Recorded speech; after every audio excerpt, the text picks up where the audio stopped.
冒険。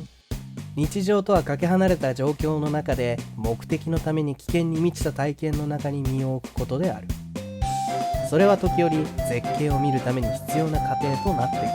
時に川を越え、時に山を登り、時に吊り橋を渡る。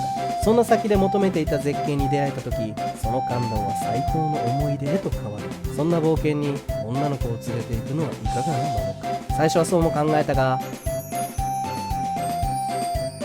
そう言ってついてきてくれた。滑る足も、急な斜面、吊り橋、その先に滝が待ち受ける場所が新潟県に存在する。苗名滝。地響きのごとく大きな轟音で旅人を待ち受けるその滝は、かつて地震滝とも呼ばれていた。そんな絶景の待つ冒険へ、今回は旅に出よう。新潟県と長野県の県境、その山あいの駐車場が冒険への入り口だ。少し先にカフェと鮎の釣り堀、その鮎を食べられる軽食屋さんがある。もう少し坂を登るとトイレ、その横に冒険の入り口がある。赤土の上に乗せられた石段、その先に待つのは大きな音を立てて流れる落差溝。でかい。これほどの水量の落差溝の先にはどんな滝が待つのだろうか。落差溝の前を通ると遊歩道になっている木造の階段がある。味のある作りになっていて景観を損ねない。この時まではお散歩、デート程度の旅になると思っていた。木造の階段を抜けると遊歩道は険しくなる。狭く細い通路、急な石段、山から染み出した水で濡れた足元。とてもじゃないが、さすがにハイヒールでは歩けない。スニーカーもこの通り。訪れる際の注意点にしてみてはいかがだろうか。しかし顔を上げると迎えてくれるのは紅葉が始まった赤みを帯びる山々。ここで元気をつけられるかで男を見せていく。紅葉が素晴らしいよ。いい感じ。はい。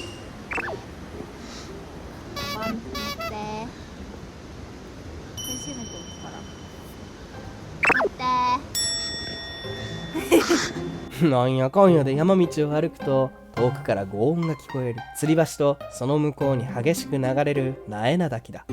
この撮影スポットからの写真が欲しい。そう思っていると言ってくれる彼女にスマホを渡す。その時の映像がこちら。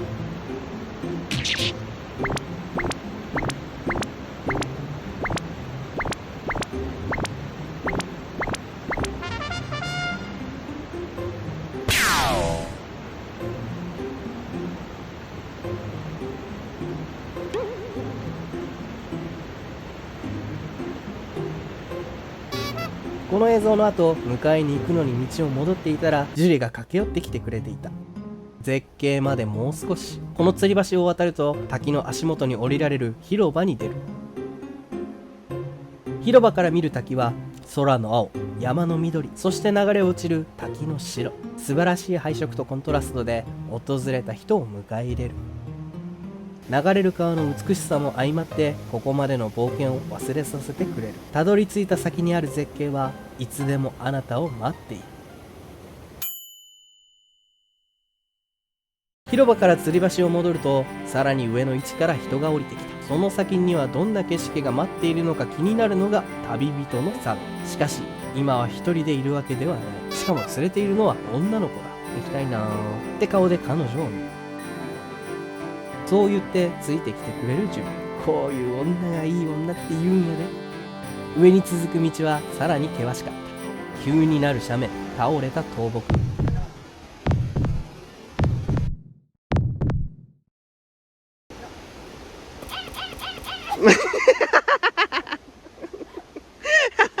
先を行く夫婦も大変そうにしている。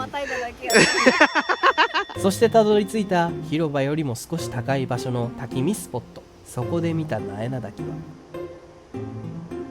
激しく滝壺に落ちる滝は火に照らされ美しい虹を作り出す。登った先でしか見られなかった景色についてきてよかったと感動するジュリ。そういう彼女に心底感謝する。ここまで来てくれる女の子なんて他にいない。苦労の先で見た景色のその思い出の共有は旅先で出会うどんな景色よりも輝いて見えた。ご覧いただきました苗田滝。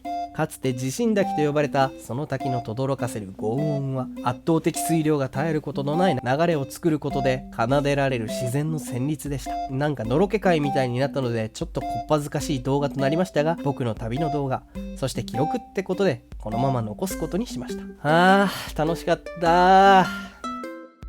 最後にのろけるとすれば、他におらんで、こんな子。やっぱわしは樹里がいい。恋人と結婚する前には一度山を登れ。そう言われるゆえんがなんとなく分かった気がします。その水量で虹を作り出す滝に、あなたも出会いに行ってみてはいかがでしょうか。なえな滝。行ってみたいと思われた方はグッドボタン。僕と旅をしてくれる、僕の旅を応援してくれる方はチャンネル登録の方よろしくお願いします。さあ、次はどこに行こう。あなたはどこに行きますか？旅先でお会いしましょう。リコロンチャンネル、カネヤンでした。今回お邪魔したのは卵の雪国の宿高藩。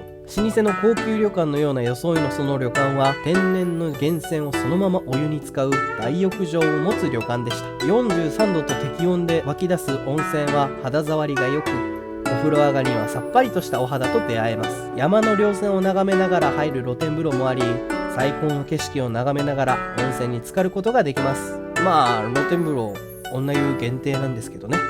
ジュリーの感想なんですけどね。館内はレトロな雰囲気で、旅の1ページに花を添える旅館になっています。新潟県を訪れた際はお邪魔してみるのも一興なのではないでしょうか。それではまた。社長、お電話です。